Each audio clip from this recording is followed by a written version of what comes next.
Орой минь дүргийн үзэгчтэй. Барж ицсэн баянаас мэрж ицсэн ядуу дээр гэдэг үгээр хөтөлбөрөө эхлүүлье. Монгол улс нүүрс зэс алт төмрийн хүдрээрээ дэлхийд баялаг ихтэй орнуудын тоонд ордог. Нэг хүнд ноогдох байгалийн баялагаараа тэргүүлэх игдээний улс. Тэгвэл эдгээр баялагаа дэлхийн эдийн засгийн эргэлтэнд оруулж улс орныхоо хөгжлийг яаж түргэсэх вэ гэдэг асуулт тавигдсаар байгаа. Бас гарт шийдлийг хайсаар оролцоорч байгаа. Байгалийн баялагаас гиснээс сүүлийн нэг жилийн хугацаанд Монгол улс дэлхийд ураны нөөцөөрөө тэргүүлэх орнуудын тоонд орж ирлээ. Энэ нь Дорнов аймагт Зөөвч овоо, Дулаан овоо гэх хоёр ордыг Арива Монгол компани охин компани болох Кожагов компани илрүүлсэн орд юм. Энэ компани нь Монголд сүүлийн 10 гаруй жилийн хугацаанд хайгуул хийж хөрөнгө оруулалт оруулсны үр дүнд дэлхийд тэргүүлэх ордыг илрүүлсэн нь энэ юм. Дулаан орд 8,000 тонн нөөцтэй. Ураны агуулмж нь тэг мягны 15% гэж тогтоогдсон байна. Зөөвч овоо ордын хувьд 54,000 тонн нөөцтэй. Ураны агуулмж тэг 100-ны 12%, тэг 100-ны 2% гэж тодтогч судлаачид тогтоосон байдаг юм байна. Энийг илүү тодруулж хэлэх юм бол Зөөвч овоо орд нь сүүлийн 10 жилд дэлхий дээр нээгдсэн ураны ордуудаас харьцуулаад үзэх юм бол хамгийн томд нь орно гэж үнэлэгдэж байна. Энэ нь Монгол улс дэлхийн цөмийн энергийн салбарт түүхий дээрээ хөрөнгө оруулагч нарын анхаарлыг татах том шалтгаан болж байна гэж ойлгож болно. Ураны салбар өөрөө бусад уулуурхаан эрдэсүүдтэй харьцуулах юм бол харьцангуй залуу салбар юм. Энэ салбар дэлхий дээр хөгжөөд ердөө 60 орчим жил болж байна. Ураантай холбоотой зарим нэг тоо баримтыг дурдах юм бол өнөөдөр дэлхийн тэргүүлэгч 5 улс дэлхийн нийт ураны 76%-ийг л олборлож байна. Үүнийг тонн графикаар та бүхэнд харуулъя. Казахстан улс 19,450 тонн уран олборлсон хэмжээгээрээ дэлхийд толгой цохиж явна. Энэ улсыг Монгол улсын эдийн засгтай ойролцоо гэж судлаачид харьцуулж их дүгнцгээдэг. Тэгвэл Казахстан улс ураанаар эдийн засгаа инхүү дэмждэг улс болж таарлаа. Хоёрдугаарт Канада улс 9,000 орчим тонн уран олборснороо эренблэгдэж байна. Гуравдугаарт Австрали улс 7,334 тонн уран олборлжээ. Дөрөвдүгээрт Нигер улс 4,659 тонн уран олборлсон байгаа юм. Харин 5-дугаарт Чимээ энерги улс гэгддэг Намиб улс 4,289 тонн уран олборснороо бичигдэж байна. Тэгвэл Монгол улсад илрээд байгаа 54,000 тонны нөөцтэй Зөөвч овоо орд, 8,000 тонны нөөцтэй Дулаан уул зэрэг ордуудыг нэгтгэхэд харах юм бол Монгол улс дэлхийн топ буюу тэргүүлэгч эдгээр улсуудтай бүрэн өрсөлдөгч болох магадлал дүүрэн байна гэж шинжээчид хэлж байна. Ураныг эдийн засгийн ач холбогдол талаас нь хараад үзэх юм бол өнөөдөр дэлхийн зах зээлд Монгол улс 1 тонн коксч нүүрсийг 50 орчим Америк доллараар зарж байгаа бол өнөөдөр дэлхийн зах зээл дээр 1 кг ураны шар нунтаг 80 орчим долларт хэлбэлзэж байна. Олон улсын экспертүүд ураны үнийг 2014-ээс 2015 онуудад нэлээд эрс чангарч эхлэнэ гэсэн таамаглалыг дэвшүүлж байгаа юм. За ингээд тооцохоор нүүрс ураны хоёрын хооронд мянган зөрүү байгааг анзаарч харах хэрэгтэй болж байна. За дахин нэг тооцоход 1 тонн нүүрс 50 Америк доллар байгаа бол 1 кг ураны шар нунтаг 80 доллар буюу бараг 1.8 дахин өндөр үнэлгээтэй байна. Эндээс эдийн засгийн өндөр үр ашигтай гэдэг нь тодорхой харагдаж байгаа юм. Зөөвч овоогийн орд бол маш онцлогтой орд байгаа. Хэдийгээр ураны агуулмж маш багатай боловч маш их хэмжээний уран агуулсан нэг газараа харьцангуй төвлөрсөн тийм орд байгаа. Ингээд бид нэр нийтдээ 1000 гаруй цааныг өрөмдөж хайгуул судалгааны ажил хийсний үр дүнд дэлхийд том тооцогдох нөөцийг илрүүлээд байна. Ингээд энэ Зөөвч овоогийн нээлт маань сүүлийн 10 жил дэлхийд нээгдсэн томоохон ордын нэг юм аа. Ер нь хамгийн том орд юм аа. Donc c'est une histoire assez exceptionnelle. Геолог уулуурхайн төслийнхөө хувьд энэ Зөөвч овоогийн орд бол нэлээд тот хуудас болж тэмдэглэгдэхээр үлдэх ийм ажил болоод байна. Ягаад тэгэхээр ерөнхийдөө уулуурхайн аливаа төсөл бол 10-аас 12 жил үргэлжилжээж боловсруулалтынхаа юм уу уулуурхайн наривчсан төслийнхаа төвшөнд хүрдэг. Гэтэл бид нар анхны илэрцүүдээ 2007 онд илрүүлснээс хойш 4-5 жилийн дотор нэлээд их хөрөнгө, нэлээд их хөдөлмөр шаардсан хайгуул судалгааны ажлаа хийгээд ингээд үйлдвэрлэлийн төслөө боловсруулах шатанд ороод байна. Манад илрээд байгаа Зөөвч овоо ордын хувьд хэд хэдэн онцлогтой гэж мэрэгчлэнүүд тайлбарлаж байна. Нэгдүгээрт ураны орд нэг дороо цул бассейн хэлбэрээр олдох нь ховор байдаг юм байна. Өөрөөр хэлэх юм бол өөр хоорондоо хэд хэдэн километрийн зайтайгаар тасарсан байдлаар илэрх нь элбэг байдаг гэсэн үг. Гэтэл Зөв Чувуу ордын 54 мянган тонн нөөц нь нэг цул бассейн хэлбэрээр олдсон нь их давуу тал гэж онцолж байна. Нөгөө талдаа энэ орд нөөц ихтэй боловч ураны агуулмж нийт илэрсэн хөдрийн биетэд бага байгаа юм. Тэгэхээр их хэмжээний хөдрээс бага агуулмжтай ураныг эдийн засгийн хувьд үр ашигтай байдлаар яаж ялгаж авах вэ гэдэг асуудал тулгарч байна. За дээрээс нь гидрогеологийн судалгааг маш нарийн түвшинд хийхэн гол ач холбогдол өгөх судалгаа болж байгааг Францын геологч бас онцолж байна. Ингээд ураны олборлолтын гол одоо нөхцөл болсон гидрогеологийн нөхцөл байдлыг наривчлан судлах бол бидний одоо бас ажлын нэг чухал хэсэг байгаа. Өөрөөр хэлбэл элсэн чулуун давхранд байгаа уран маань устай хамт ууссан байдалтай ингээ оршиж байдаг. Ингээд гидрогеологийн нөхцөл байдлыг нь зөвхөн уран байрлаж байгаа ус дүүш биш, бусад ус дүүүүдийн нөхцөл байдал, байгалийн шин чанар, хөдөлгөөний байнга судалж хянснаар одоо манай олборлолтын үйл ажиллагаа хэвийн байгаль орчинд хоргүй явагдах нөхцөл бүрэлдэх юм байна. Ингээд энэ бүх манай хяналт, энэ бүх үйл ажиллагааг маань Монгол Улсын төрийн байгууллагууд тэр дундаа Сүмийн энергийн газар байнга хянаж ажилладаг. За тэгэхээр тухайн одоо ураны орд маань үүсэхдээ тэр нь усны зөөгдлөөр дамжиж үүсдэг. Тэгэхээр тухайн усан дотор бол уран агуулгдсан байж таараа. Үүнээс зэрэгцээ тухайн усны найрлаганд бол селениум, за хүнд элементүүд, хүнд металлууд, за тэгээ газрын ховор элемент агуулгадаг учраас тухайн усыг ямар нэгэн байдлаар унтанд хэрэглэнэ гэсэн тийм ойлголт байхгүй. Унтны усны шаардлага хангахгүй. Тэгэхээр энэ дээр нэг нэмээд хэлэхэд бол газрын хүнд маань олон янзын ус давхар ингээд давхарлагдсан орж байгаа тийм. За тэгэхээр хамгийн ихний ус давхарга жишээ нь 20 м хүртэлх ус давхарга нь бол малчтын одоо унд болон малын услахаанд тул хэрэглэгддэг. За түүнээс доош шаврын давхарга явна, шаврын үе явна. За дахиад ус давхарга явна, шаврын үе явдаг. За тэгэхээр манайх бол хамгийн доод хэсэгт нь хамгийн доод за тэрний доод талд нь орших ус давхаргын дотор нь байдаг. За тэр одоо ус давхаргад оршиж байгаа ийм орд байгаа.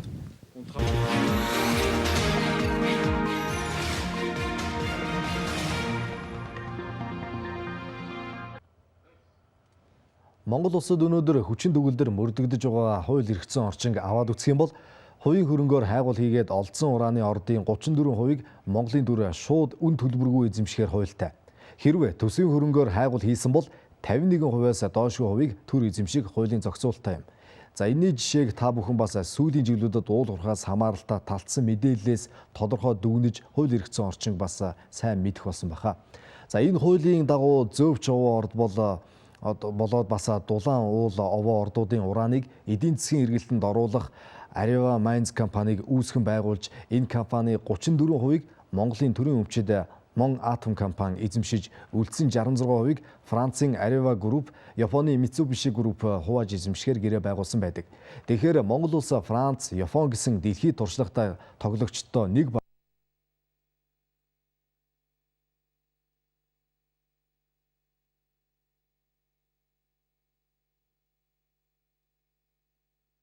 хийсний 70 орчим хувь нь Дорнов аймагт ноогдож байгааг хэлсэн юм. За хөрөнгө оруулалт сүүлийн 1 жилд 4 дахин нэмэгдсэн гэсэн юм үзүүлэлт байна. Хайгуулын ажлын ерөнхий аргачлалын талаар бас юу гэж танилцуулсныг та бүхэнд одоо үзүүлье. За ингээд хайгуулын ажлын ерөнхий аргачлалын зургийн дээр харагдж байна.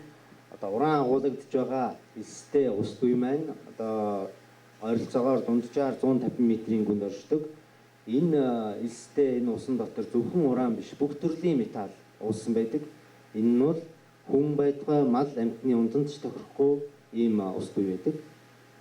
Ингээд газар доор уусган олборлох аргыг хэрэглэхийн өмнөх одоо хамгийн чухал нөхцөл бол олборлол явуулах байгаа элсэн давхарга маань дээд доод хоёр талаараа үйл нэвчүүлэгч, юугчүүл нэвчүүлэгч шаврын давхаргаар тусгаарлагдсан байгаа эсхийг нарийн тогтоосны үндсэн дээр олборлолт явуулдаг. Одоо энэ бол ерөнхий бүдүүх зураг маш олон ийм давхарга байгаа. Одоо солбсон байдалтай. Хамгийн дээдлийн шаврын давхарганы дээд талд хүн амьтны хэрэгэлдэг одоо хойрцоогоор 20 м-ийн гүн байрладаг гадаргын ус давхарга байдаг. Дорнов аймагт илрээд байгаа Зөв Чувуу ордыг далд аргаар олборлно. Үндсэндээ ураны ил уурхай, далд уурхай гэж хувааж авч үздэг бол манад нээгдэд байгаа ордыг далд аргаар олборлох юм байна. Хүн мэдэхгүй зүйлийнхээ дайсан гэдэг. Үүн шиг уран гэж ярихаараа манайхан аюултай талаас нь төрүүлж олж харах хандлага сүүлийн 2 жилд нэлээд их бий боллоо. За энэ ч аргагүй юм. Япон улсад 2011 оны 3 сар тохиосон цунамигаас үүдэлтэйгээр Фукушимагийн атомын цахилгаан станц дэлбэрсэнтэй холбоотойгоор бас Оросын атомын цахилгаан станцын дэлбэрэлтийн сөрөг талын түүхийг нь сөхөж мэдээлэх байдал ихсэнтэй холбоотойгоор үзэгчид бас сөрөг мэдээллийг илүү их түлхүү авч байгаа. Мэдээж асуудал хоёр талтай. Эдийн засгийн талаас харах юм бол та бүхэнд хүргэж байгаа миний мэдээлэлээс та бүхэн бас нэгийг бодож хоёрыг тунгаах байх. Тэгэхээр ураны аюул гэдэг зүйл ямар тохиолдолд яригддаг вэ гэдгийг судлаачид мэрэгчлэтнүүдийн гаргасан дүгнэлтээр та бүхэнд товч тайлбарлая. Уран гэдэг бол өөрөө байгаль дээр элбэг байдаг нэг төрлийн металл. Байгаль дээр байдаг хүдрээс нь ялгаж аваад ураны шар нундхийг энгийн үгээр хэлэхэд дахин боловсруулад атомын станцын түлш хийдэг. Өөрөөр хэлэх юм бол атомын станцын түлшийг хийдэг түүхэн эд нь уран юм. Тэгэхээр энд үйлдвэрлэл технологийн үндсэн хоёр шат яригдж байна. Өөрөөр хэлбэл атомын станцын түлш хийдэг түүхэд тэр түүхэн эдийг боловсруулаад түлш болох үйлдвэрлэлийн явц гэсэн хоёр шат. Энэ хоёр шатны эхний үе шат буюу гар нутаг хэлбэрт оруулаад экспортлно гэдэг бол өнөөдрийн Монгол улсын засгийн газрын баримталж байгаа бодлого. Тэгэхээр ямар нэгэн цацрагийн хор нөлөөний тухай яригдах ямар ч үндэс байхгүй гэдгийг Монголын цөмийн физикчид, Монгол Улсын их сургуулийн эрдэмтэн судлаачид баталдаг юм. Ураны аюулын тухай маш товчхон тойм ойлголтыг та бүхэнд өгөхөд ийм байна. За урантай холбоотой мэдээлүүд гэх юм бол янз бүрийн цөрөг эерэг талын мэдээлүүд байгаа. За яг бодит байдлаас нь судлаачдын мэрэгчлүүдийн хийсэн мэдээллийг та бүхэн товчоор тайлбарлахад яг ийм байна. Тэгэхээр Дорнов аймагт олдоод байгаа энэхүү зөөвч ордон дэлхийд нөөцөөрөө тэргүүлэгч дэлхийн ураны нөөцөөрөө олборлолтоор топ улсуудтай Монгол улс өрсөлдөөс хэмжээний хөрөнгө оруулагчдын анхаарлыг татах хэмжээнд авчираад байгаа энэ ордон насжилтын хувьд аваад үзэх юм бол та бидний сайн мэдэх Монголын Батар динозавраас ч өмнө бий болсон нь мэдээж. За өлөг гурвлын үеийн тэр он жилүүдээр нь тооцоод үзэх юм бол 65-аас 145 сая жилийн өмнө үүсэж тогтсон гэж геологчид бас өөрсдийн аргачлалаараа тооцож үзсэн байна. Тэгэхээр энэ яриаг та бүхэнд үзүүлье. Одоо бид энэ зөөвч овоо гэж нэрлэгдэж байгаа ордын төв үсгэж зогсож байна.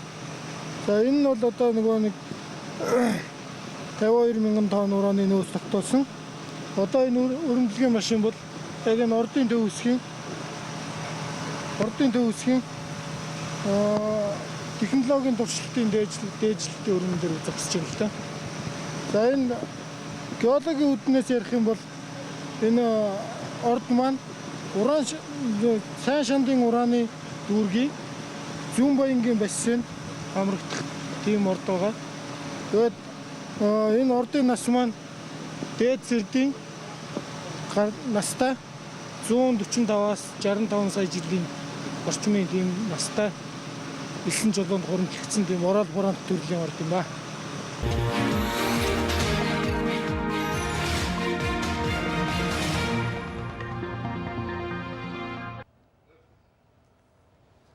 Уул уурхайн үйлдвэрлэл нийгмийн эдийн засагт гинжин урвалын хамаарлаар ажлын байрыг бий болгож нийгмийн эдийн засгийг дэмжиж байдаг. Яг энэ хамаарлаар бас Arriva Group-ийн охин компани болох Kojava говь компаниар дамжуулаад энэ төсөл хэрэгцэнтэй холбоотойгоор ажлын байрыг бий болгож байгаа жишээ байна. Жишээ нэгэн компани 2006 оноос хойш 8 жилийн хугацаанд хамтарч ажиллаж байгаа юм байна. Энэ хугацаанд нийт 260 гаруй ажилтнтай болж эдгээр ажиллагчдынхаа цалин хангамж, арга гэрийн асуудал, нийгмийн халамж гээд ажиллах орчин нөхцөлийг гээд маш таатай ийм орчныг бас бүрдүүлж ажиллаж байгаа санхүүгийн баталгаатай артаал байж чаддаг, хамтрагч байж чаддгаа гэдгийг бас хамтарч ажилладаг компанийн төлөөлөл ярьж байна. За эдийн засагчид судлаачдын хийсэн тооцоогоор бол уурхаад нэг ажилчин ороход цаана нийгэмд 10 ажлын байрыг бий болгож байдаг. Энгийнээр хэлэх юм бол уурхаад нэг ажилчин ороход тэр ажилчны өмсөж зүүх хувцас, хөдөлмөрийн аюулгүй байдлыг хангах багаж, тоног төхөөрөмж, идэж уух, хоол хүнс гээд ажиллахтай холбоотойгоор нийгэмд бас 10 хүний ажлын байрыг шаардаж байдаг. Ийм байдлаар дам нөлөөгөөр уурхаад нэг ажлын байр бий болоход бусад салбаруудад 10 ажлын байрыг бий болгож байдаг юм а. Энэ нөлөөллөөр өнөөдөр ханган нийлүүлэгч нь 8 жилийн хугацаанд 260 хүнийг буюу 260 айл өрхийг ажлын байртай болгосон гэж тайлбарлаж байна. одоо компанид ажиллаад бол 15 жил болж байна. Манай компани Кожогой компанитай хамтарч ажиллаад одоо 8 дахь жилдээ болж байна. Манай Орго компани нь одоо нийт ажилчид бол 260-70 ажилчид байгаа. Тухайн компанитай хамтарч ажилласнаар одоо ажилчдын маань ахуй амьдрал, ар гэр бол сэтгэл хангалуун байдаг. Манай ажилчид бол ерөнхийдөө их доктор сууршилтай ажилдаг.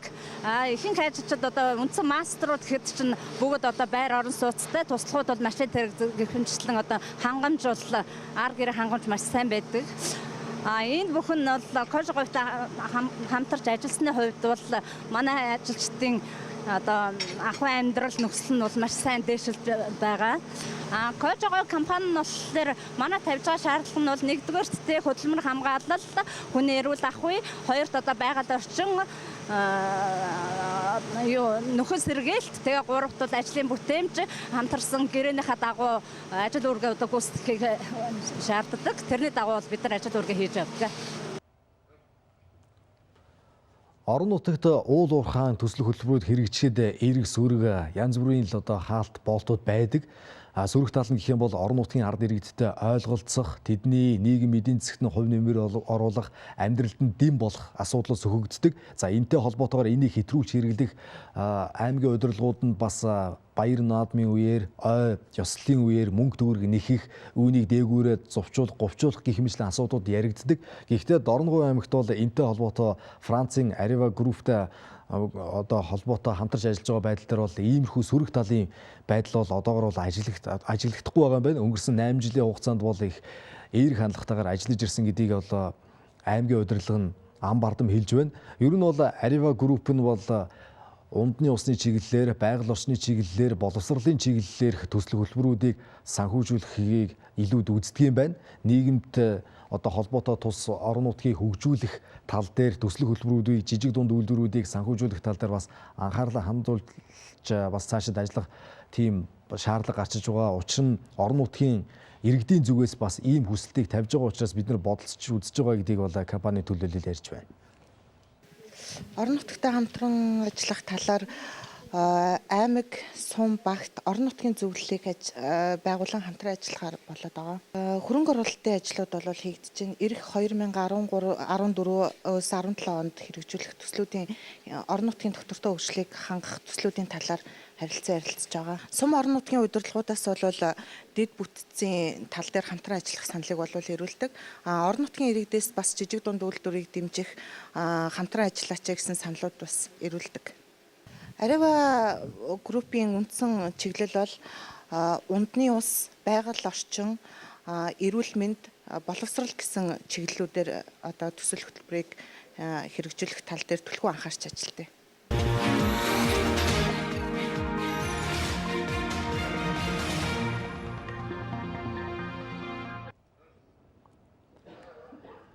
Орон нутагт дэмжлэг болох үүднээс за төсөв мөнгнөөс эмнэлгүүдэд хүрэлцээтэй багаж тоног төхөөрөмжийг нь орчин үеийн тоног төхөөрөмжийг нь авч өгөх боломж хомсууга энэ үед Areva Group нь бас энэ орчин нөхцөлийг мэдэрч Дорногов аймгийн эмч нарыг дадлагжуулж хэвлийн хөндийн афрадыг бас бэлгэлсэн байна.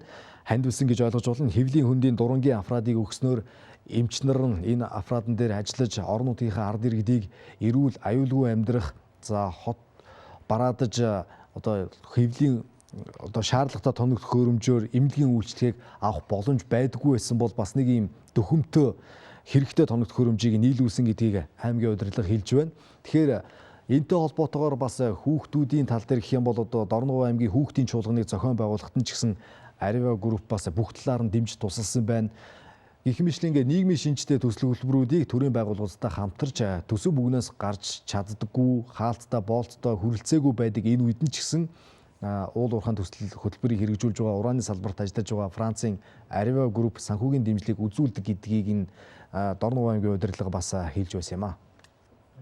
Энэ тоног төхөөрөмжийг манай эмчнэр бас сургууль зохион байгуулж энэ тоног төхөөрөмжийг бас урд нь ашиглаж байсан. Тийм учраас ижүүрэн одоо өнөөдрөөс эхлээд иргэдийн үйлчлэгээ үзүүлэх бас юм боломжтой байгаа. За дээрээс нэмж хэлэхэд бол бас хэдхэн хоногийн өмнө энэ өрөөнд бас Францын төрийн бус байгууллага, манай төрийн бус байгууллага, эдлийн байгууллагууд хамтраад санаачлаг гаргаад манай эмнэлэг дээр хамгийн орчин үеийн хэвлийн хөндийг одоо дурангийн онцлогоо хийдэг, мэс засал хийдэг, дурангийн одоо ижүүрэн аппаратурыг бас хандуулсан байгаа. За энэ хөрөнгийг мөн одоо Areva Монгол, Areva компани групп хөрөнгө зардал гаргаж энэ одоо тоног төхөөрөмжийг бидний нийлүүлсэн, өнгөрсөн хэдхэн хоногийн өмнө нийлүүлсэн байгаа. За Areva-гийн хувьд бол бас нийгмийн салбарт олон одоо ажлыг бидэнд тусдын болж байдаг. Эмнэлгийн салбарт байж байна, Баянгийн эмнэлэг дээр байж байна, Улаанбаатар сум дээр одоо дэмжил туслалцаа үзүүлж байдаг. Манай нийгмийн салбарт одоо гэр олох ажлыг бас өнгөрсөн жил хийж байсан. Манай ард иргэд мэдж байгаа. Үзэгч та бүхэн тоон тойм хөтөлбөр ураантай холбоотой мэдээллийг томилж үзүүллээ. Та бүхэнд бас дахин тодтогоод хэлэхэд Монгол улсын Дорнов аймагт олдсон зөөвч орд нь дэлхийд тэргүүлэгч нөөцөөрөө бол дэлхийд толгой цохих ийм том орд олдсон байна. Энэ бол сүүлийн 10 жилдээ дэлхийн улс орнуудад олдсон ордоос хамгийн том нь гэж тооцогдож байна. Ураны одоо ач холбогдлыг эдийн засаг талаас нь аваад үзэх юм бол нүүрстэй харьцуулахад мэдээж маш ашигтай харагдаж байна. 1 тонн нүүрсийг 50 Америк доллараар урд хөршөө чүү арай чүү гэж одоо экспортлож байгаа бол 1 кг ураны шар нунтгийг 80 Америк доллараар экспортлдог дэлхийн одоо хэлбэлцсэн үн өнөөдөр харуулж байна. Гэхдээ мэдээж Монгол улс ордоо илрүүлснээрээ хөрөнгө оруулагч нартайгаа 34-66 гэсэн одоо хувь эзэмшилтэйгээр компани байгуулснараа шууд одоо маргаашнаас эхлээд ч юм уу, эх оноос эхлээд ч юм уу ураны шар нунтгийг экспортлох ийм боломж нь 100% бүрдээгүй байгаа. Энийг одоо экспортлоход бас шат дамжлага үйлдвэрлэл явна. Та бүхэнд бас урьдчилан байдлаар хэлэхэд 2019-20 оноос Монгол улс бол энэ урааныг экспортлох юм боломжтой. Гэхдээ мэдээж иргэдийн дунд сөрөг ойлголт байдаг учраас ураантай холбоотой, цөмийн энергитэй холбоотой ойлголтын зөрүү гарч байж экспортын асуудал бас яригдах байх. Энэтэй холбоотой мэдээллийг бас манай дараагийн тоон тойм хөтөлбөрүүдээс та бүхэн бас хүлээж авч үзэх байхаа гэж бодож байна. Ингээд анхаарлаа хандуулсан үзэгчдээ баярлалаа. Та бүхний ажилд амжилт хүсье.